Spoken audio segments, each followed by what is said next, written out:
Hello everyone, কেমন আছো? সকাল সকাল ঘুম থেকে ওঠার পর মাইন্ডটা পুরো ফ্রেশ হয়ে গেল এই সুন্দর সুন্দর গোলাপগুলোকে দেখে। এই গোলাপটার নাম আমি দিয়েছি গুলাবি। তোমাদের কেমন লাগলো এই নামটা? এত টকটকে গোলাপি কালার, তাই আমি এর নাম দিয়েছি গুলাবি। আর এইটার নাম দিয়েছি যে লাবণ্য সুন্দরী। এতটাই লাবণ্য যে চারিদিকে ছড়িয়ে পড়েছে, এত সুন্দর রঙটা, কি সুন্দর যে বলে বোঝাতে পারছি না। আর এটার কথা যতই বলবো ততই অবাক। এই কয়েকদিন আগে লাগিয়েছিলাম, কি সুন্দর, আর গন্ধটাও এত যে চারিদিকে ম করছে। কিন্তু এই ফুলটা এখনও ফোটেনি, তাই তোমাদের দেখাতে পারলাম না। ইয়েলো আর রেডের কম্বিনেশানে কি সুন্দর এই ফুলটা, তো কি বলবো, একটা কুঁড়ি অবস্থায় এক কালার আর ফুটে গেলে আর এক কালার। তো তোমরা নিশ্চয়ই দেখতেও পাচ্ছ কি সুন্দর।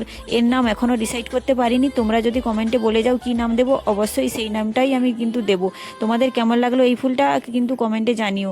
আর এটাকে আমি প্লাস্টিক ফুল বলি, কারণ দেখো পুরো প্লাস্টিকের মতো লাগছে। এটাকে আর কি বলবো, হলুদ কালারের টকটকে হলুদ পাখি। আর এর নাম কি দেওয়া যায় তোমরা কিন্তু কমেন্টে জানিও। বাই।